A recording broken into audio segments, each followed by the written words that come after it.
This is every beatable driver game in its entire franchise, and today we'll be completing every single one.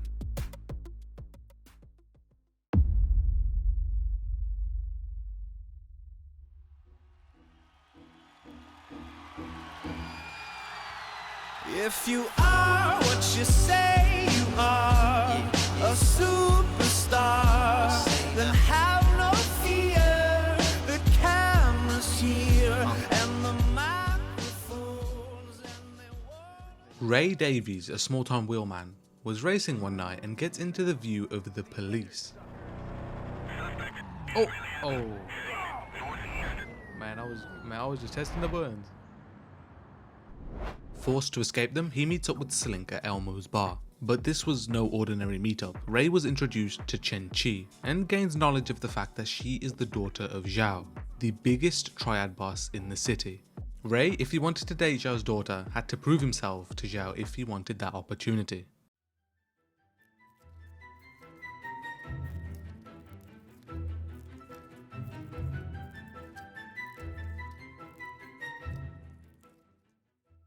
Slink requests Ray to pick up his car in LaGuardia because it has a stereo player stashed in the trunk for Zhao. Once picking it up, Ray finds himself in some heat, and after evading the cops, he delivers the car to Mott's auto shop. This is when Slink calls his phone once again, requesting Ray to steal some food trucks driving around Manhattan. With those vans, Ray had to deliver them to the lockup as soon as possible, where Slink then sets up a job for Ray to steal some contraband cigars for Zhao. After having done several things for Zhao already, Ray was starting to expect something in return. However, Slink finds that some thieves had broke into the lockup and stole all of Zhao's stuff that we just tracked down. He enlists Ray to help chase down the thieves, and after getting to New Jersey, Ray and Slink were able to recover the supplies. After delivering the good news, Zhao invites them to meet face to face. He informs the duo of the job. Zhao needs special cars delivered to him as a gift for the elders. In exchange, Zhao will reward them handsomely. Ray tried to sneak in the fact that he was interested in his daughter, but Zhao was not having it. So Ray quickly changes subject, and we continued on. Just concentrate on getting him those cars. We'll need all kinds of gear, bread for bribes, the works.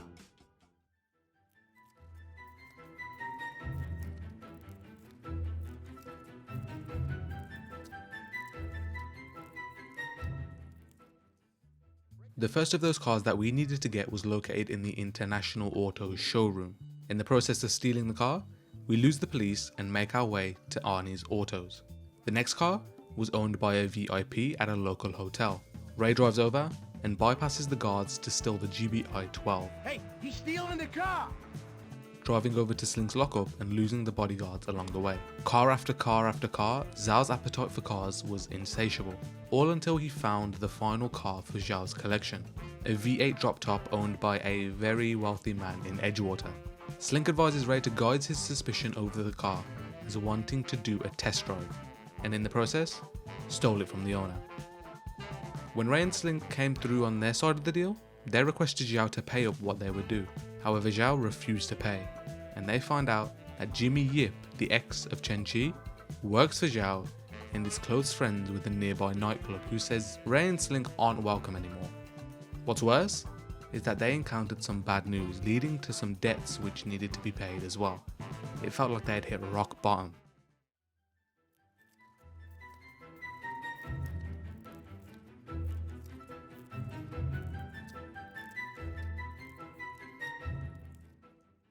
Slink and Ray needed to repay their debts. To do so, they help out a man from Russia.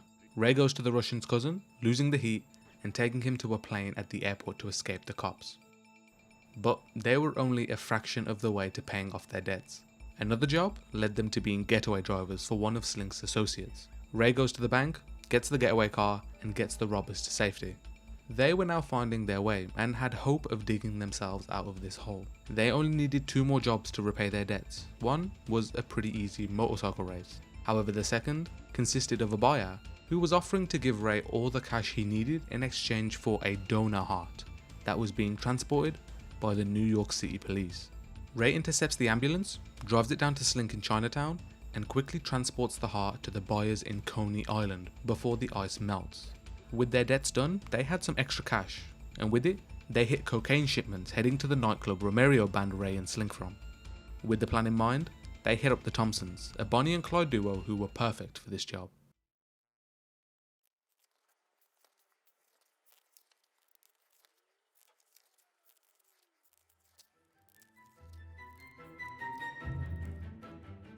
The Thompsons were hired by Ray and Slink. Their plan? To steal coke from the Latinos and sell it to Zhao. There were 4 different spots they needed to hit. The first was located at Rehook Docks. While the Thompsons take the truck, Ray hides in the back and protects the shipment from the reinforcements. The second shipment? Stashed inside the San Marino in Edgewater. The Thompsons proposed for them to steal the car without anyone noticing, and then switching the car so they never knew it was gone. Ray mans the tow truck and gets to work. Ray meets the Thompsons at Shea Stadium. They go on a district-wide hunt around Queens to take down the Latino dealers in the area and steal all of their supplies from every single one of them. Each hit was pulled off successfully, except the last one, who attempts to escape, but Ray and Thompson chase him down. The final shipment was not going to be easy. Located in the Bronx and heavily monitored by New York police who were in the process of raiding it. Ray ensures the Thompsons are in a safe house as quick as possible. Whilst he goes off to distract the cops, the Thompsons make the hit and with haste. They both reunite in the warehouse without any heat on their tail. Driver 76 is the only PSP exclusive in the Driver franchise, developed by Ubisoft Reflections with Sumo Digital and published by Ubisoft. Launching May 2007, it acted as a prequel to Driver Parallel Lines and was set in 1976 New York City. It features 27 missions across 6 story arcs, using comic book style cutscenes instead of in-game videos and maintaining that exact same 1970s soundtrack and open drive mechanics. Now thinking they did the impossible, Ray and Slink deliver their newly found goods to Zhao, except he looks at the duo dumbfounded, revealing that the drugs belong to him anyway. But in this moment, the Thompsons arrive and take the cash for themselves, betraying Ray and Slink in doing so. Hello, everyone. We need to cut in here.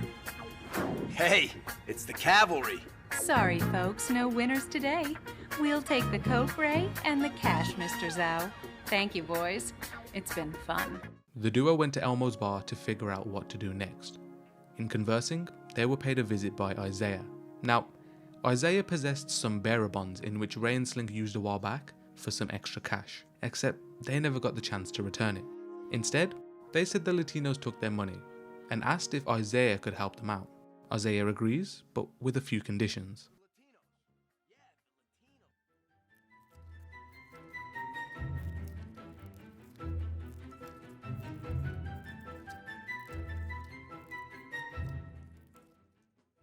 Ray and Slink's plan to sell the cocaine backfired and now desired help from Isaiah, but he wanted something done for himself first. Isaiah tasked Ray and Slink with 2 things. First, act as protection for one of his men until he arrived at a safe house in Queens, and second, blow up the headquarters of the Latinos. Now, Ray follows Isaiah in his car to the club in Harlem where Romero had banned them from previously. Ray plants a bomb near the entrance, luring everyone outside and finishing them off. Pause. Ray and Isaiah drive away but were forced to split up when the reinforcements arrived. Once they rendezvous, they decided to kill Romeo.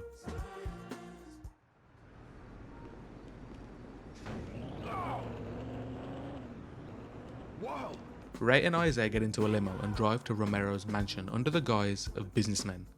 Mr. Romero is expecting us. Good. Drive to the next gate where they will check your ID. Ray kills Romero and Isaiah steals what he was looking for. Once they get out, the police were alerted, so they lose the heat and get to a safe house in Kearney. Ray soon had a conversation with Slink on everything they've been through so far, when suddenly, they get kidnapped by the Triads. They take the duo to Zhao, and Zhao is in need of their help to take down Jimmy Yip, who's been working on taking down Zhao himself.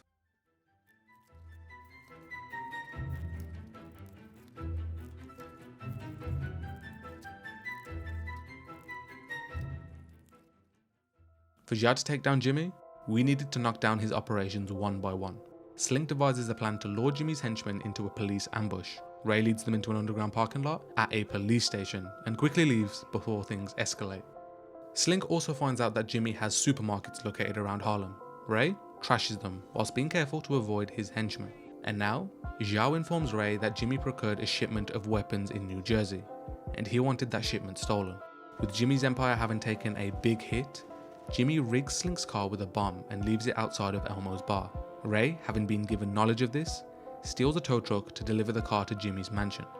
They reach the mansion, take out the guards, tow the car in, and detonate it.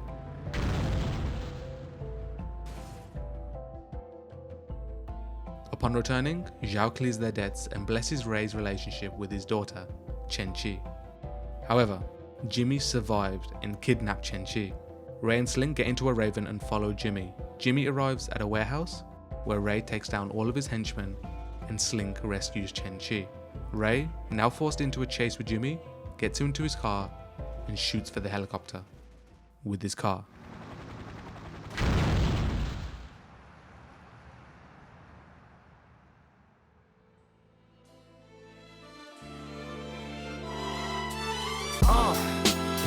What up, y'all?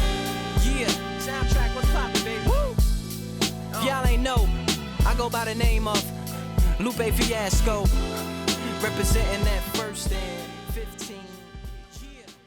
Driver Parallel Lines takes place over 2 different years in 2 different millenniums. We follow the story of TK, or the Kid.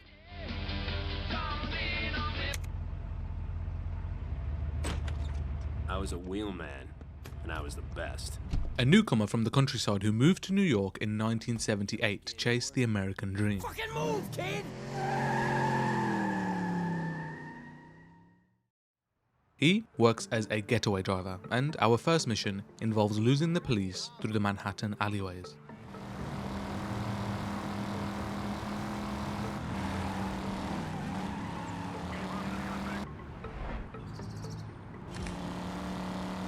Oh shit, what the Oh yeah, thanks a lot, game. Stupid game. At the car. After losing the cops, TK is introduced to Ray, a mechanic who runs Ray's Autos in Hunts Point. Ray sees potential in TK and connects him with someone named Slink, a club owner in Harlem.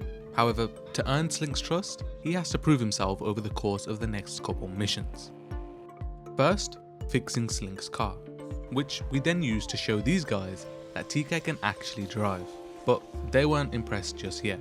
They also wanted to test TK's shooting ability as well.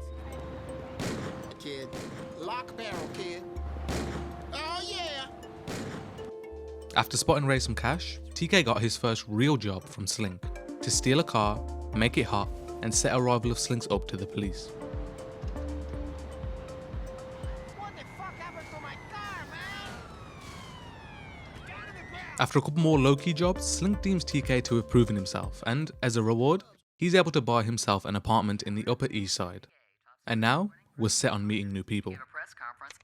Slink thinks TK is ready to handle a little more crazy, so he directs us to the Mexican, a wild character to say the least, who wanted us to prove our worth by conquering the racing scene down in New York City. Come on, I joke with you. You're a funny guy. This involved beating racers of his choice, but also racing his opposition to gain his debts back. During this process, we also met Bishop. Who the fuck are you?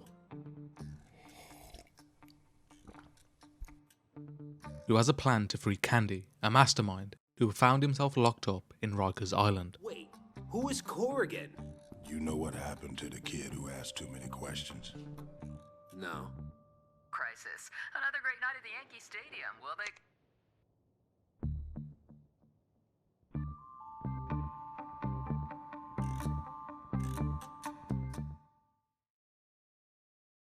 Driver Parallel Lines, the 4th installment in the Driver series, launched for PlayStation 2 and Xbox March 2006. Developed by Reflections Interactive and published by Atari, this game takes you through New York City in 1978 and again in 2006, starring TK, a small-time driver. This game deliberately strips back on on-foot missions and focuses more on cinematic, open-world driving, returning the series to its roots. To free him, we needed to prepare a couple things. First, obtaining, or stealing, a prison van. And second, retrieving information on the prison from a guard who we were able to intimidate. This was all the while continuing to help Slink and the Mexican with their jobs as well. Oh my god. Oh my god. Okay, you gotta be joking. Soon enough, it was time for the main event. With the help of Bishop, we needed to infiltrate Rikers Island, kill the guards, grab Candy, and escape without getting caught.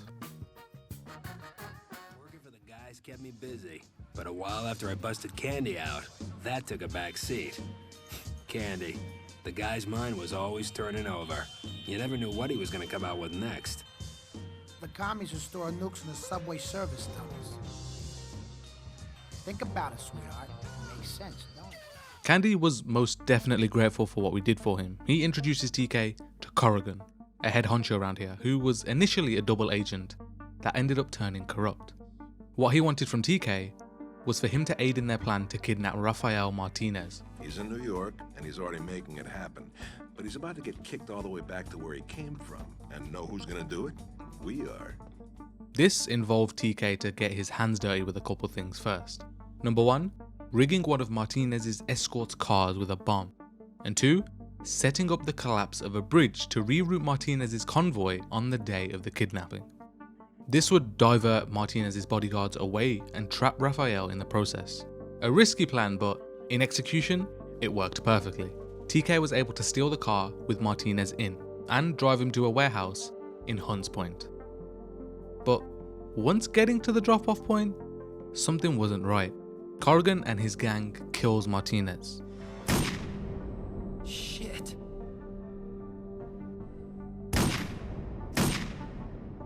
Change your plan, kid. Sure. And shoots TK, framing him for both the kidnapping and the murder of the drug lord.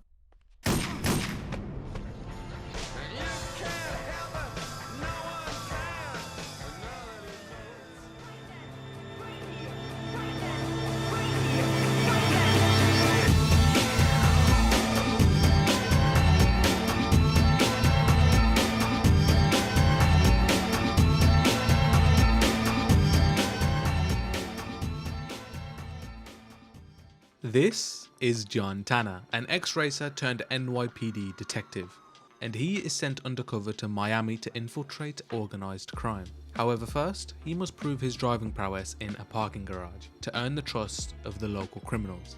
His first job was to be a getaway driver for a bank robbery. He expertly ferries the robbers to a lockup and delivers them back without any police scares. And next up, he had to choose between retrieving a stolen car or helping Tico carry out an assassination. Tanner decided on delivering that stolen car to a respray garage in Bayside Marina. After delivering that car, Tanner meets a contact to exchange a suitcase for a key, but he's double-crossed in the process. Get the case, Seth. Nothing personal, buddy. And has to chase a speedboat across Dodge Island to cover the items. After that whole ordeal, Tanner meets up with Rufus, who reveals he's busting out an associate by the name of Jean-Paul. He ain't just some driving cat, lady. This cat's got gasoline in his veins. Looks like you could use a drink, pussycat. Tanner chases down the hijackers of an armoured van and transports Jean-Paul to safety after some police pressure. A couple menial jobs after Jean-Paul's breakout, such as smashing some restaurants and picking up a drop-off. However, upon arrival with said goods, Tanner returns to seeing Rufus being shot by his girlfriend Jessie. Tanner immediately pursues her, turning her over to the police as she reveals a bigger picture and a guy named Castaldi who's currently in San Francisco.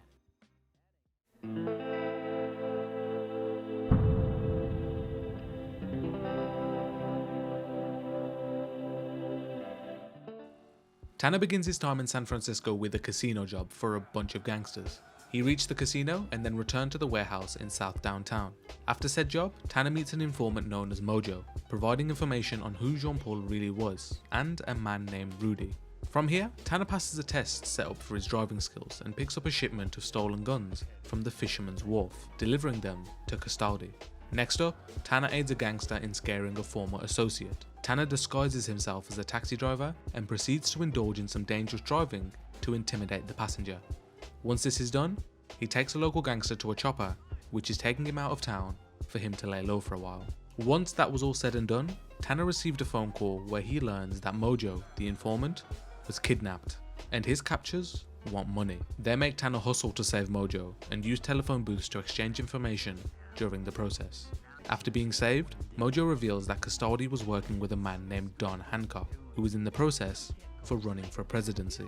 Before Tanner can wrap his head around the whole situation, he's kidnapped by Slater, but makes it back, having to evade the cops on his way back. Clearly, this rivalry between Tanner and Slater became too bitter. Tanner suspects Slater to have been spying on him, and Tanner frames Slater by smashing his car in a chase, from which Slater is caught in the aftermath. June 1999, Driver was released for the PlayStation and later ported to PC and Mac. Developed by Reflections Interactive and published by GT Interactive, the game follows an undercover cop named John Tanner as he infiltrates a criminal syndicate through high-speed chases and undercover missions across 4 cities: Miami, San Francisco, Los Angeles, and New York. And the game was heavily praised for its cinematic feel, weighty cars, and open-world driving mechanics.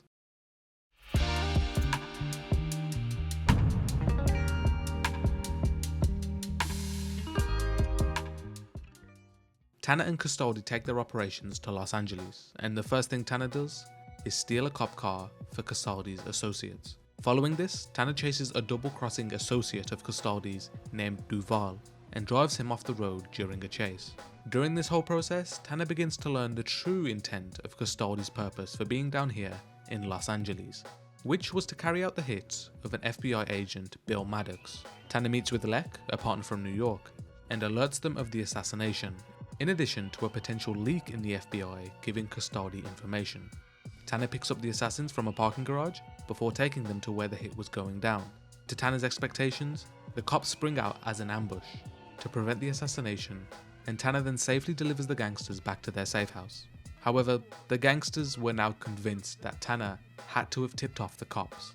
Tanner, in a last-ditch effort, pins the tip on Slater, having let the San Francisco police know of what was going down. Tanner gets off the hook for now, and then rescues Lucky from a gangster named Granger.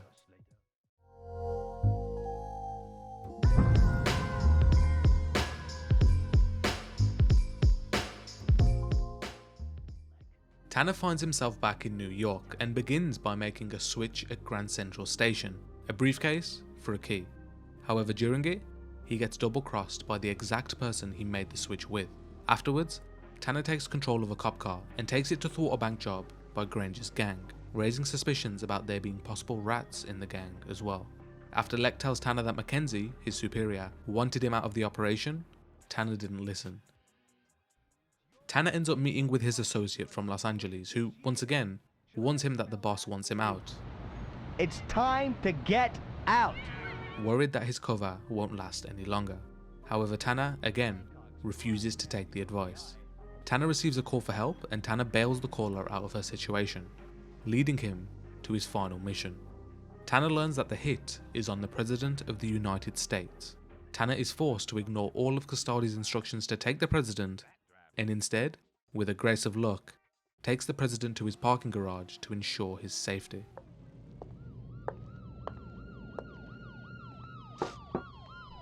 You okay, sir? I'm fine, son.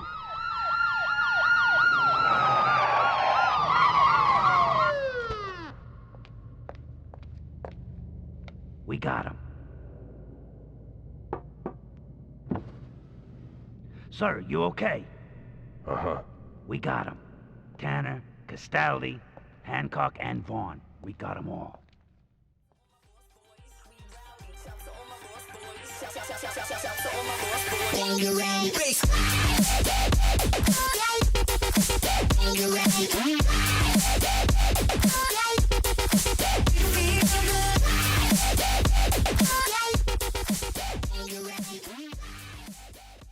Driver Renegade takes place after the events of Driver 1, and shows us a different side to NYPD's John Tanner. Ahead of us are 20 different missions, the first of which puts us right into the action. After the events of Driver 1, now former NYPD officer John Tanner interviews for a job with Oak Alliance Security, but out of nowhere, suddenly witnesses a kidnapping attempt. Without hesitation, Tanner jumps into his car, chases the kidnappers, and subdues the assailant, revealing the victim to be Senator Andrew Ballard. Ballard was confused but grateful. I'd like to know more about you. Why? I may need a man like you.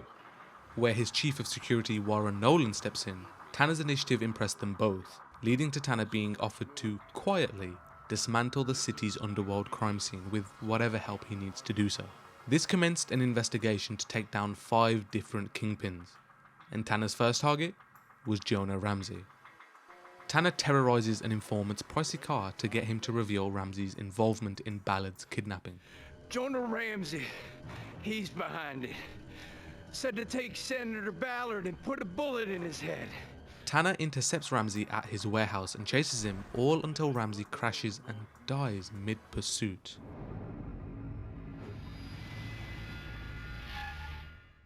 That wasn't what Tanner wanted. Tanner wasn't a killer, but nevertheless had to continue on to his next target, John Woodworth.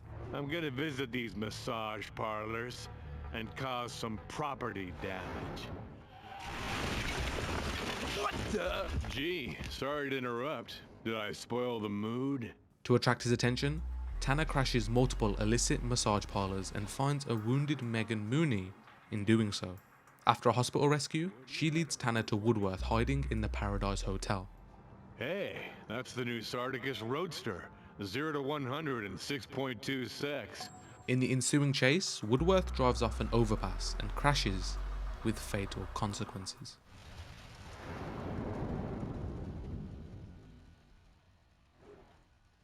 With Megan in the fray now, she neither was a fan of the killing, but it wasn't exactly like Tanner was intentionally killing these people.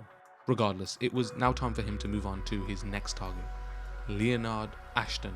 Tanner ambushes an Ashton money convoy and ends up chasing a cash-laden delivery van into the baseball stadium.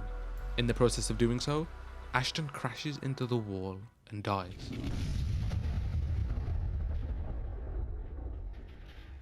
Sorry, Ashton. That's the game. Tanner began to feel as if he was cursed. Not once did he ever intend to kill a single person. Yet every single one of his targets so far could very well be put on Tanner's head without hesitation. You should stop this crazy chase, Tanner. I know these guys. They're dangerous. Target number 4 was Dr. Lewis. Tanner damages newsstands linked to Lewis's operations to disrupt communications. And Tanner learns Lewis is on a subway and pursues him. During the pursuit, Lewis collapses and falls onto the tracks without ever getting back up.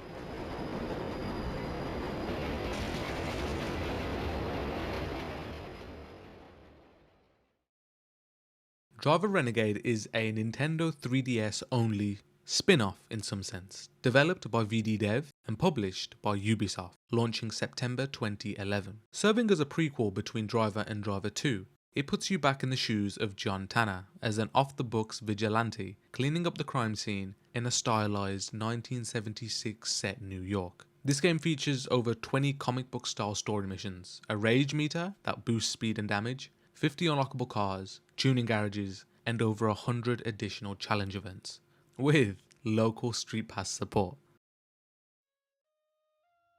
At this point, Tanner was too far into this investigation to stop now.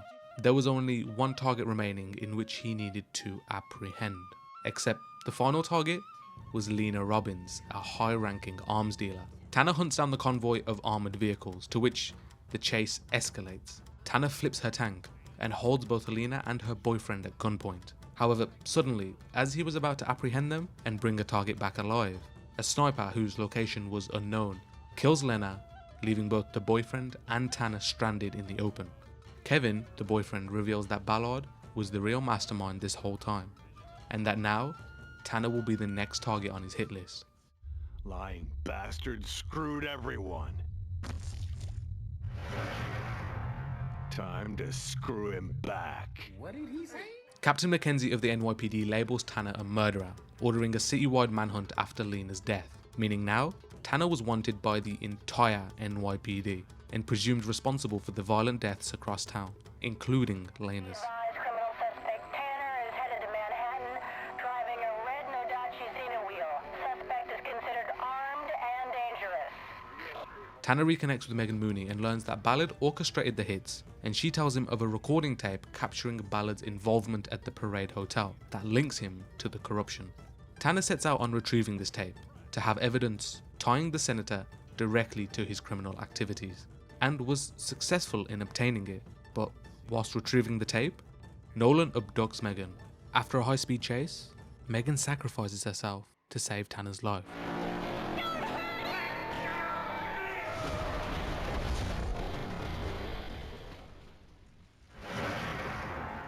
Megan. I'm sorry. Tanner pilots Lena's tank in pursuit of Nolan and confronts him directly, extracting the truth before Nolan succumbs to his wounds. Now armed with Nolan's confession, Tanner realizes that Senator Ballard was the ringleader behind the criminal syndicate the whole time.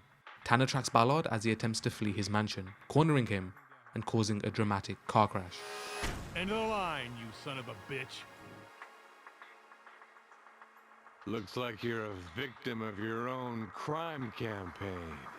Don't kid yourself, Tanner. You're a killer, just like the rest. In a final standoff, Tanner holds Ballard at gunpoint and somehow, despite provocation, decides to uphold his moral code and not kill him. Meaning Tanner looked like an offender.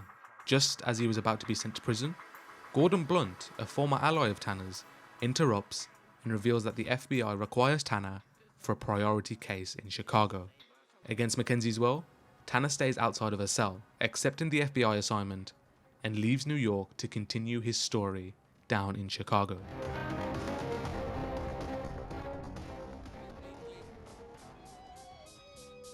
Hey yo, this how we gonna hit it off. So drop the crown kite, nigga, 2000. Check out how we flip shit, 2000. Stud Doogie running shit in 2000. Grand Pumba flipping shit for 2000. Here comes the brother from the future, man. I got what suits you. Fake MCs go away, you let your label prostitute you. Give me my space and let the swinger swing, nigga. Don't you know that Jane can't even stop this crazy thing? I like the most cause I'm the host with the most. Like a few honeys and a I get nigga. You should have seen the look on this guy's face.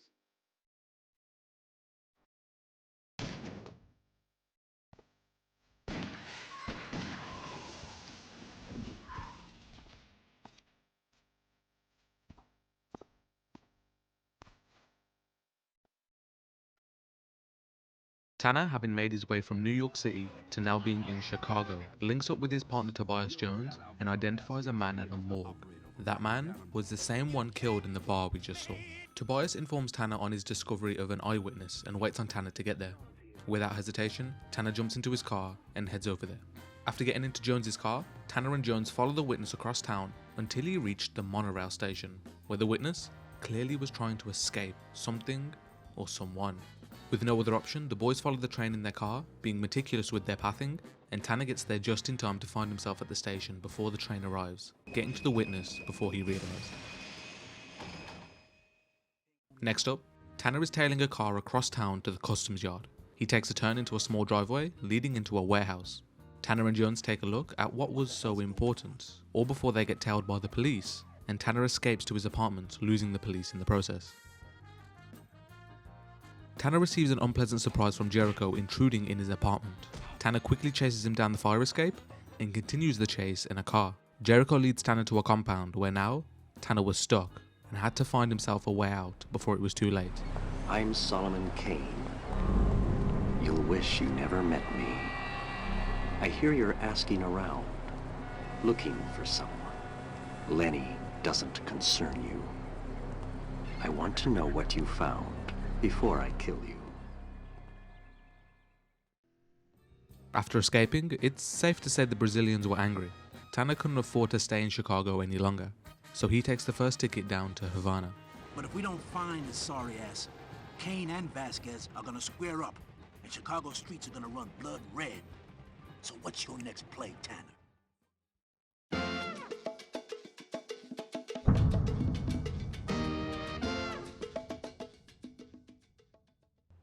Tanner's goal down in Havana was to follow the Cuba lead, and he knew he couldn't have been far behind. After talking, and in some cases intimidating, Tanner finds a lead and tails the tattooed Brazilian without getting too close. Where Tanner was led gave him information on Kane and his operation. He had to dispose of a truck's escort, board the truck, and drive it over to the lockup. And that wasn't the only truck either. The next mission consists of another truck that Tanner also had to stop, making its way across town. After recovering those trucks, Tanner is informed of 4 different cars, with one containing the file that puts a face and a place to his investigation. He needed to find the right car without taking too long. With what he was looking for, he needed to escape the cops and head down to the ferry with haste. After the ferry ride, Tanner made his way to where the clues led him. They realize the name they're chasing isn't a person, it's a ship, and it's heading for Las Vegas next. Tanner makes his way back to Jones and tells Jericho, chasing him and wrecking his car in the process. Jericho tells on Kane's operations, and with Jericho tied up in Tanner's car, they escape the Brazilians and head down to Las Vegas for the casino getaway.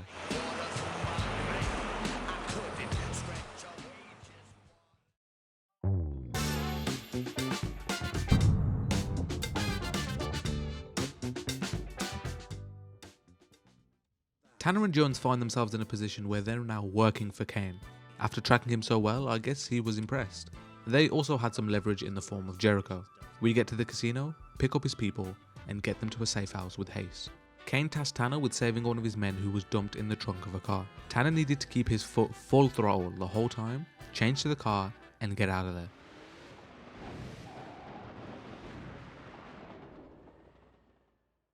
One of Kane's opposition sent over a car packed with C4. Tanner was tasked with returning it to sender and blowing up their casino.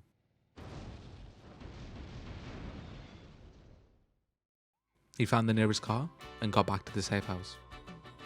Jericho found himself in some heat robbing a bank, and Tanner needed to get him out of there before it was too late, which led to another one of Kane's men being stuck in an ambulance and surrounded by a convoy. He wasn't exactly fit to walk though. Tanner needed to stop the ambulance, recover Kane's man, and bring him to Kane's private doctors. Oh, okay, bro. Okay. Okay, bro. Okay, bro.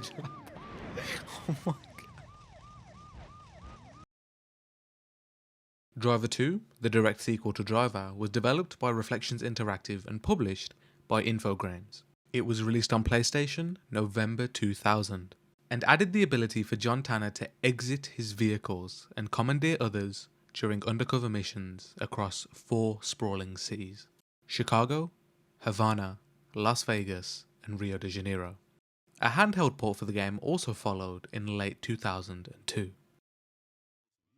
Jones and Tanner get talking, and Jones starts to believe that his cover's being blown in Las Vegas. He suspects infiltrating the gang directly would lead to a more fruitful endeavours for their investigation. So, Tanner drops Jones off at the airport for him to leave for Rio de Janeiro.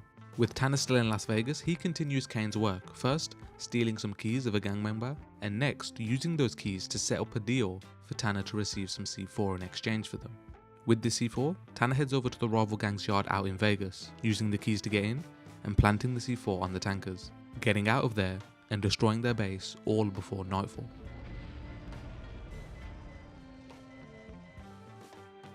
Tanner continues his dirty work for Kane until the group came across some information, and that information led them down to where Jones had already set up camp for what was to come.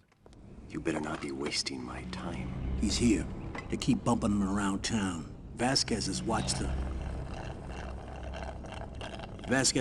the docks and the airport every day till today. The day you arrive. It's like he just let you walk in. You want to explain that to me? Just find Lenny. I'll deal with Vasquez.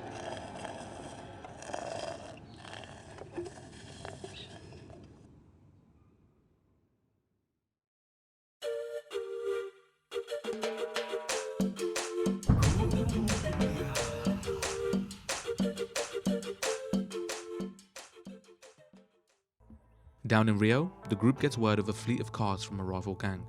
Kane wants them wrecked before they can separate.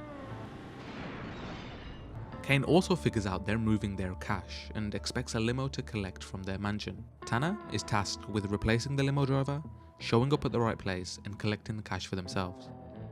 Tanner continues to help with Kane's operations, and Jones manages to infiltrate the rival gang to gain more information. However, Tanner warns him that his cover will definitely not last. Tanner learns that they're on to Jones, and he does everything that he can to prevent the green sedan from blowing Jones's cover. However, Jones finds himself in even more trouble.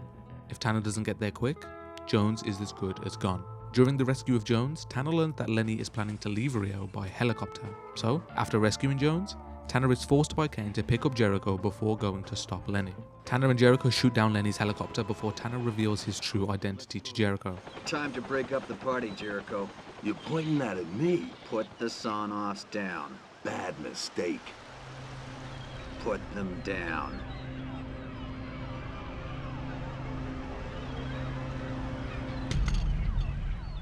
Tell Kane I need Lenny more than he does. I'll find you.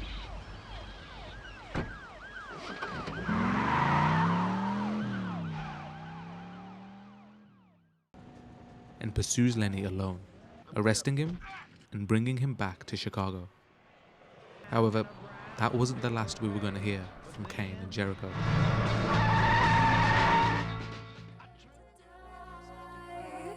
Well, somebody told me that you had a boyfriend who looked like a girlfriend that I had in February last year. It's not confidential. I've got potential. Ready, let's roll onto something new. Taking its toll and I'm leaving without you. This story starts in Miami, and John Tanner had just arrived with a mission: infiltrate and dismantle a powerful international car smuggling ring. Tanner wasn't alone either. Tobias Jones had boots on the ground with him. Tanner receives a tip that South Beach activity is heating up. He drives over to the police HQ to pick up his briefing and get familiar with his arsenal. However, suddenly, Tobias explains that a lead came through on Bacchus, a repossession member belonging to a gang called the South Beach.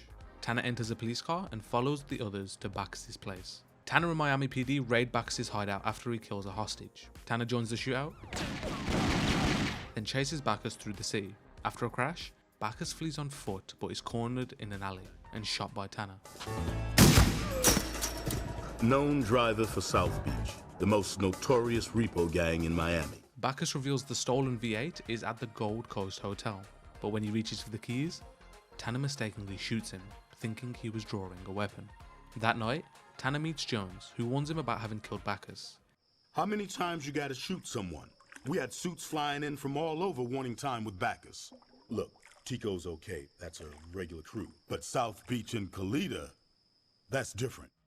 Tanner heads to the Gold Coast Hotel, fights through the gang members across the floors and the rooftops, and steals the stolen V8 from the underground garage. He delivers it to the South Beach crew, who accept him but warn him that failure means death. The mission ends with Tanner alone by a dead hostage.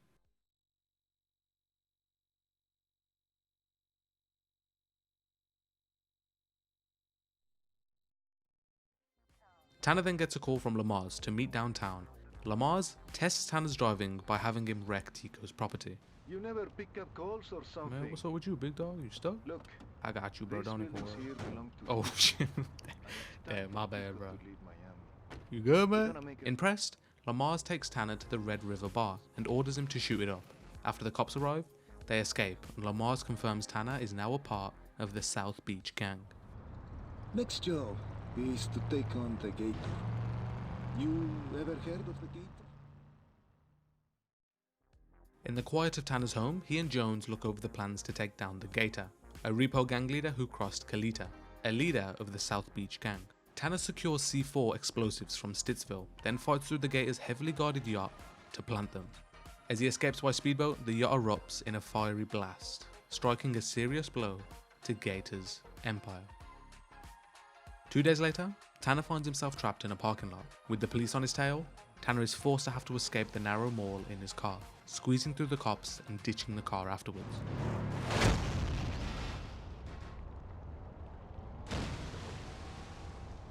Kalita sends Tanner to Dodge Island to meet the Gator and collect a car. But as Tanner approaches, he's ambushed by Gator's men. Forced to abandon the vehicle, Tanner fights through the attackers, clearing his path and escaping the island against the odds.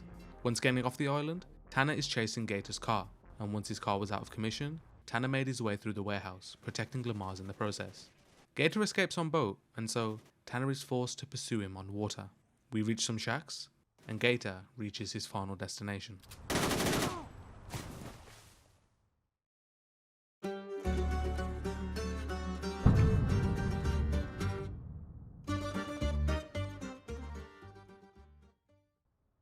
Kalita urgently summons Tanner to an old town in Nice, but as Tanner reaches her, she comes under heavy fire from hostile locals. Tanner quickly fights his way through waves of attackers to escort her safely to Bad Hand's van, and once inside, Tanner fends off the relentless tail of cars trying to stop the van's escape.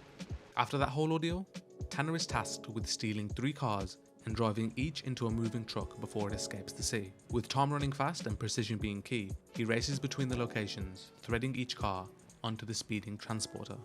Next up, Tanner sneaks into a guarded yard, clears out the resistance, and loads a blue container onto a trailer. With sirens wailing and roadblocks ahead, he hijacks an 18-wheeler and powers through Nice, racing to the docks before the police can shut him down. This was all before Kalita tasked Tanner with something else. Now, he must follow a truck to a guarded compound and take out the enemies from a distance, steal the marked car, and drive it carefully to Kalita's yard whilst avoiding heavy damage. After that, Tanner rushes to secure a stash of explosives before time runs out. After clearing out the guards, he hijacks the truck and speeds through the streets under fire, narrowly delivering the cargo in time. However, Tanner finds himself in a situation where he has to keep his car above 50 miles per hour or it explodes. Oh fuck. We good? Hey, we good. After Lamar's escapes onto a rescue truck, Tanner drives the car into Fabian's truck and jumps out just before it detonates.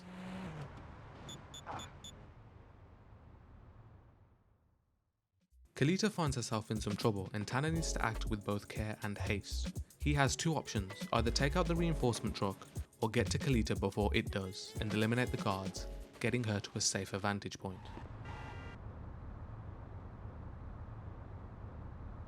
Kill her. I don't care how you do it. Just kill her.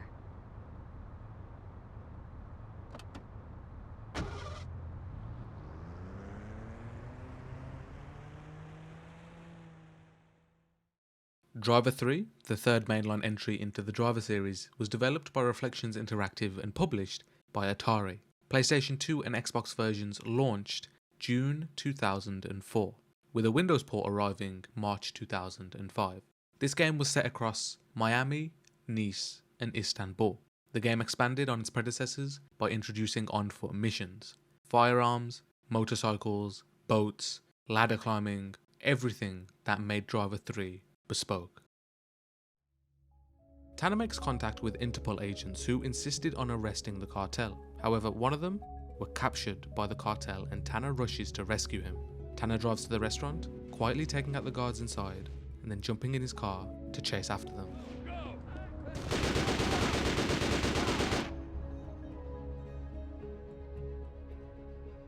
Following the rescue attempt, Tanner was now nearing the end of his time in Nice. Tanner and another agent break into a cartel warehouse to find out the location of the next deal, which will take place in Istanbul. But suddenly, they get trapped inside, and the two are introduced to Jericho, the employer of the cartel. Without hesitation, Jericho kills the agent, intending to frame Tanner with the crime, and with seemingly no way out, Tanner uses a forklift to place a crate and climb out. Fighting the guards outside, escaping the boathouse in a vehicle, and evading reinforcements. Tanner races to Valban, and when he gets near, he picks off Kalita's gang from a safe vantage point, before eliminating the rest up close and finishing the mission.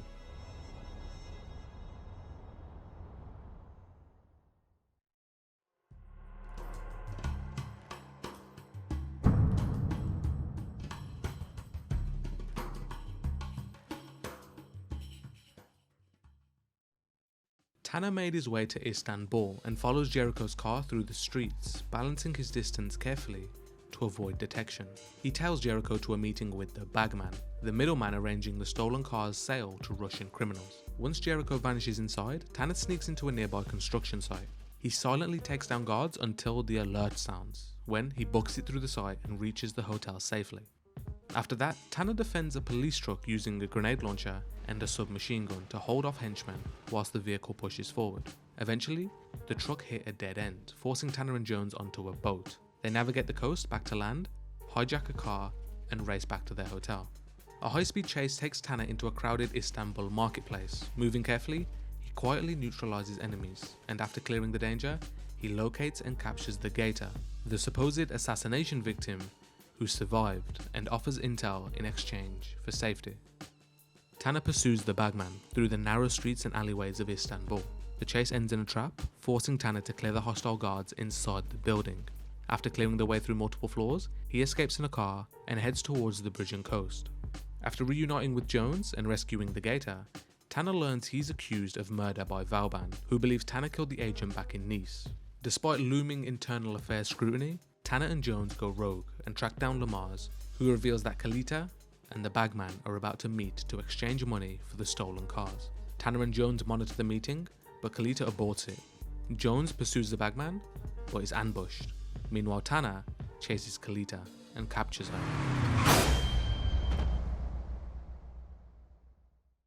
Tanner brings Kalita to Valban to regain his trust. He convinces her that Jericho is far too dangerous, even to his own allies. Kalita reveals that the cars have already been shipped to Russia, and Jericho won't leave Istanbul until he's paid. With help from Valban and the Istanbul police, Tanner, Jones, and Valban stake out the location where Jericho and the bagman are supposed to meet for final payment. When the deal occurs, Jericho murders the bagman over half payment and fools the police by using Bad Hand as a decoy, leading to the bagman's death.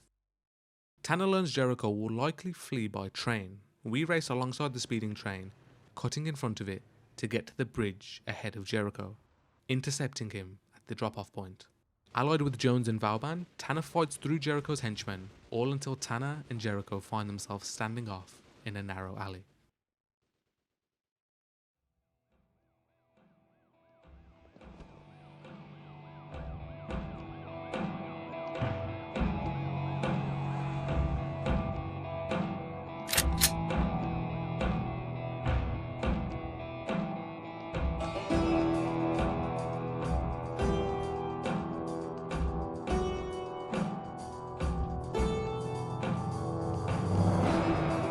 Mistake.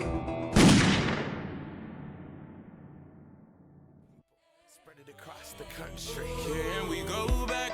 This is the moment. Tonight is the night. We'll fight till it's over. So we put our hands up like the ceiling can't hold us. Like the ceiling can't hold us. Here we go back. This is the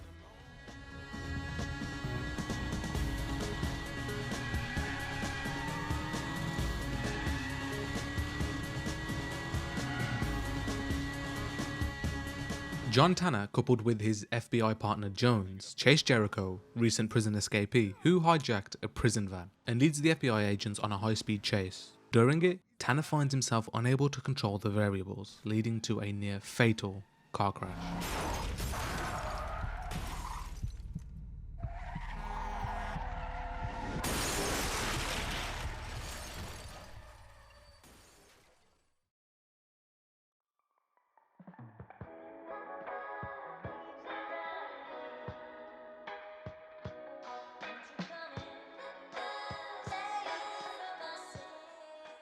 With newfound powers, Tanner and his new shift marks the beginning of something bigger at play.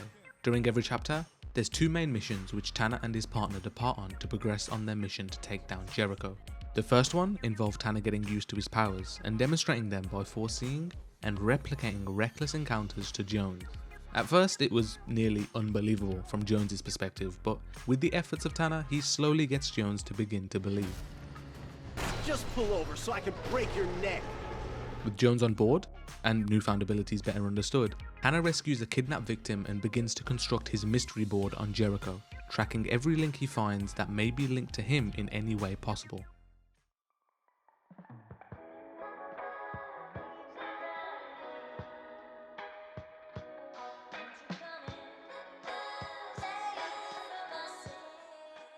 Ahead of him, Tanner had some real police work, and now he was able to have his eyes on the city. At the end of the day, he is an FBI agent, so he always feels inclined to help any way he can. Tanner receives a tip and him and his partner investigate a white European sports car spotted near Grace Cathedral. They find the car in an alley and follow it as it drove to the Golden Gate Bridge. However, Tanner stops, letting them continue on scotch-free. What are you doing, man? She's right there. I can't go through that. Through what? Okay, we are definitely taking you to the hospital. This is affecting you, man. No, I'm fine. Look, we've got to let her go. Just trust me on this one. Next up, a platinum heist occurs at Pacific Alloys, and Tanner is tasked with locating the stolen goods.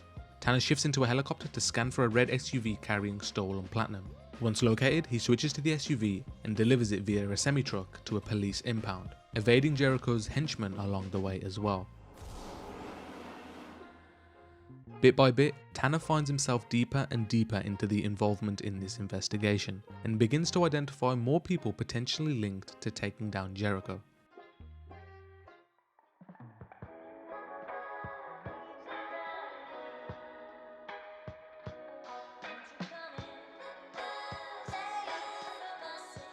Tanner was in pursuit of information about the recent platinum heist. He listens in on conversations and follows leads to locate a suspect. After confronting them, Tanner uses his shift ability to intimidate them, pressuring them to divulge critical information about that heist.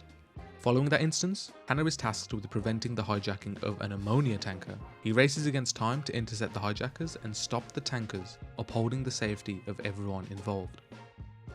Tanner's continued pursuit of justice sets the stage for what's about to come and the challenges he's about to face.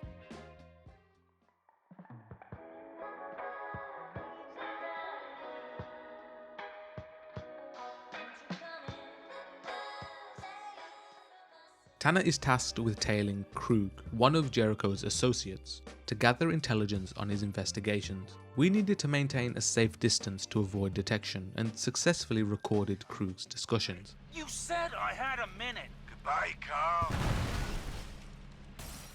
With this, Tanner was finally able to confront and apprehend Jericho personally. A high-speed chase engaged and direct confrontation with Jericho was attained. However, Tanner came across what may have been his worst nightmare. This power he relied so heavily on was possessed by another individual as well, Jericho. Hey, you get the hell out of here. These missions deepen Tanner's investigations into Jericho's activities and introduces the unsettling realization that Jericho also possesses his power as well. Driver San Francisco, developed by Ubisoft Reflections and published by Ubisoft, launching August 2011. As the fifth main entry and most recent core main driver title, it reimagined San Francisco in an open-world driving game centered around Detective John Tanner. He uses the series' standout shift mechanic to instantly take over almost any car during a high-speed mission, and it marks the first driver game to feature split-screen and online multiplayer. The game, however, was quietly delisted from digital storefronts December 2016, rumoured to be due to music and car licensing issues, meaning now it's only available via physical copies or second-hand sold digital keys.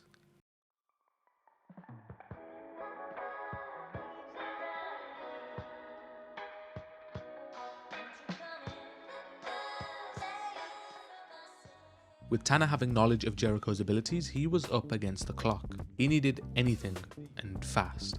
Tanner uses his shift to inhabit the body of Ordell, a small-time crook, to gather any information he might know about Jericho. Whilst in his body, pause. Tanner learns crucial details about Jericho's operations, aiding in his investigation. Consequently, Tanner ends up following an ambulance to understand Jericho's intentions, remaining close without being detected, and successfully uncovering more information on what Jericho is planning to do. What he does uncover is far from ideal. Tanner begins to put together that Jericho is constructing a cyanide gas bomb. What he aims to do with this is still unknown, but the materials he collected, such as that platinum from earlier, and the ammonia, all lead to one thing.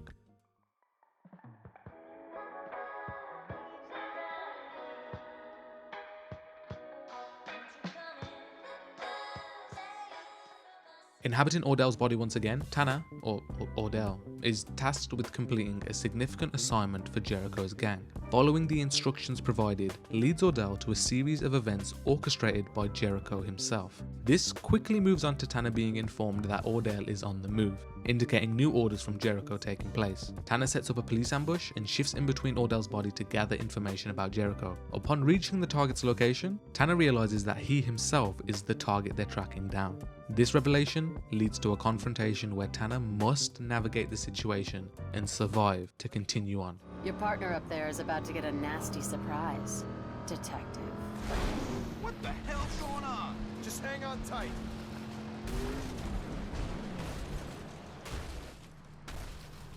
What the hell just happened? Sorry, partner. Had to borrow you for a while. What? Oh, man, I feel violated. Trust me, you should be grateful you're feeling anything at all.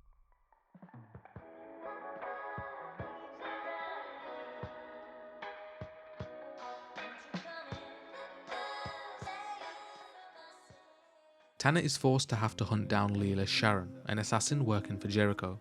After escaping what seemed to be some kind of setup, It's a trap, John. We got company. Tanner uses his shift to make it nearly impossible for Leela to get away.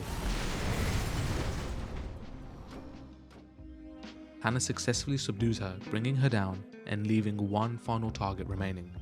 Tanner and Tobias receive a radio message about an officer down, but suddenly, Tanner spots Jericho's truck and abandons the call, chasing it down until the entire city vanishes. The vehicles, the people, everything except Tanner.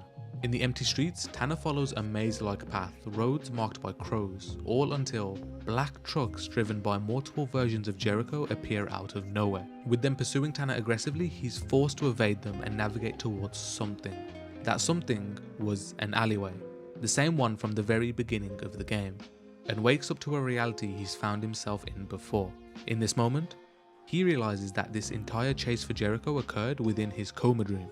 Attempting to rise in the hospital, he collapses back into unconsciousness and keeps fighting. Now, once again in his dreams, Tanner uses his shift in a surreal combat, quite literally hurling cars, buses, and any vehicle he could get his hands on in Jericho's direction. This battle wasn't one to win. Tanner and Jericho were metaphysically struggling against one another in desperation. Once Tanner finally regains consciousness, he quickly explains to Jones that the bomb is actually fabricated and instead must be acting as a guise to distract everyone whilst Jericho pursues something else.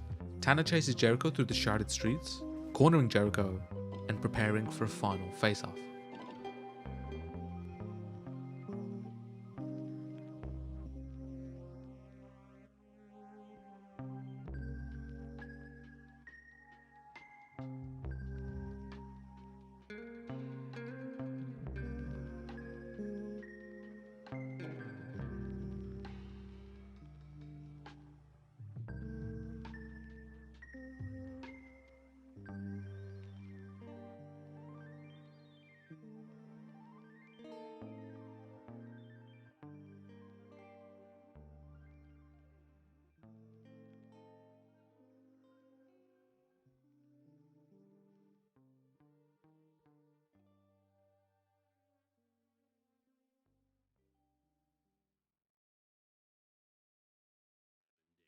A long time has passed since TK's sentence. He was once 18 and was now 46 years old and released into a completely different New York.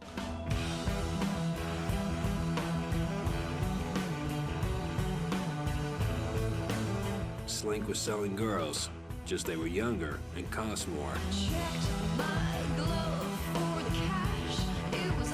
Candy ran an empire of trash.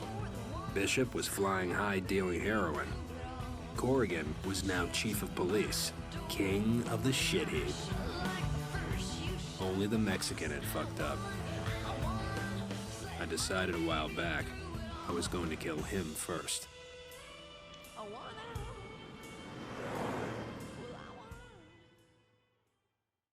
He ends up being able to reunite with Ray, discussing his plans for revenge, and gets Ray on board with the ideas he had in store. TK was set in stone on going after every member of Corrigan's gang, and he decided to start with the easiest prey first. As such, his first stop was paying the Mexican a visit.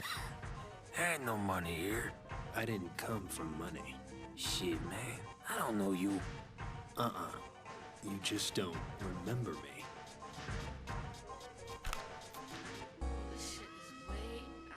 Fuck.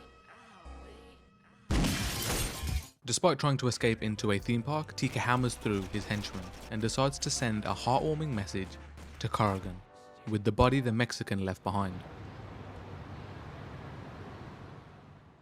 Ray, acknowledging TK's work, connects him with Maria Cortez, a close associate of Candy who runs things in his absence. They meet up with Maria, who sets TK up with a couple jobs down in New Jersey to see if he can still keep up. Pretty menial jobs, protecting a truck and acting as a bodyguard for Maria. which put TK in her good books. You might question what she got out of helping TK.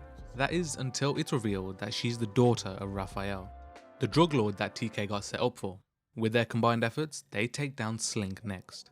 This begun with interfering with his operations, cutting off one of his drug supplies, destroying his storefronts, and finding connections between him and Bishop, which TK could use to kill two birds with one stone.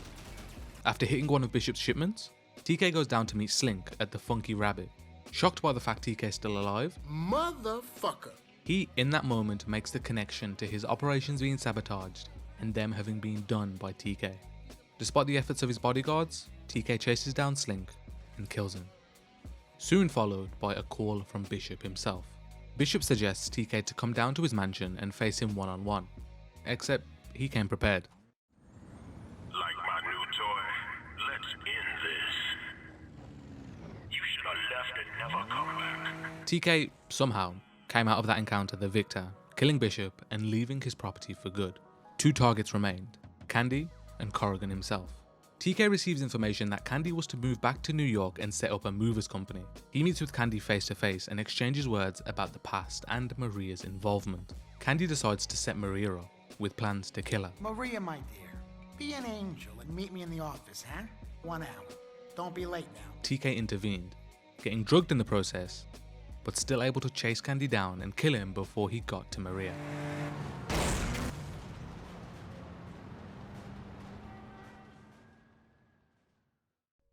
Meaning one target remained, Corrigan. Where's Ray? Right here.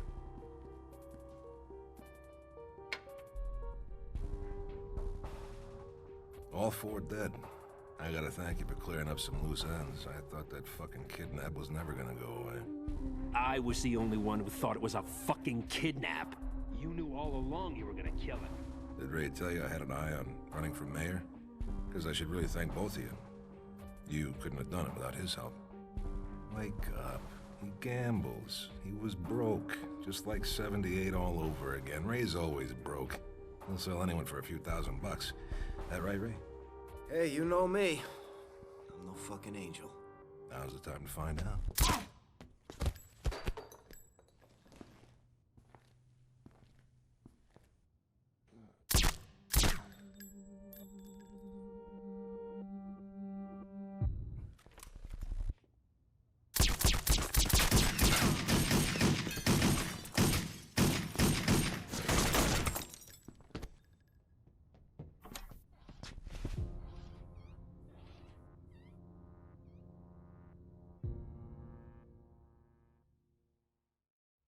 TK and Maria acknowledged they needed to make some noise to get Corrigan to come out of hiding.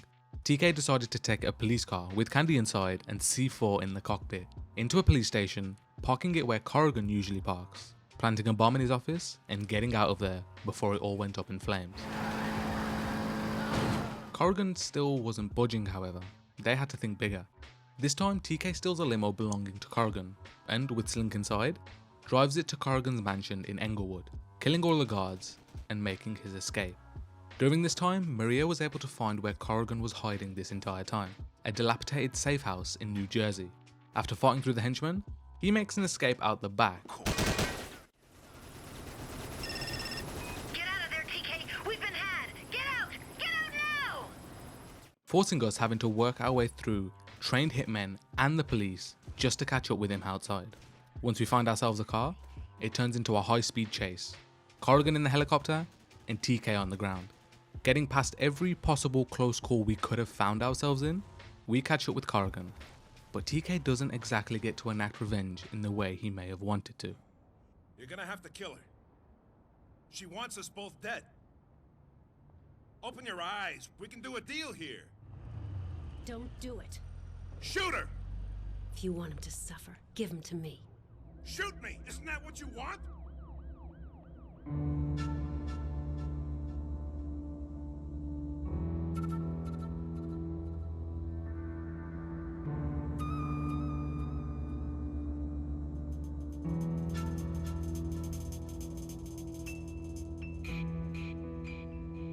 You useless piece of shit!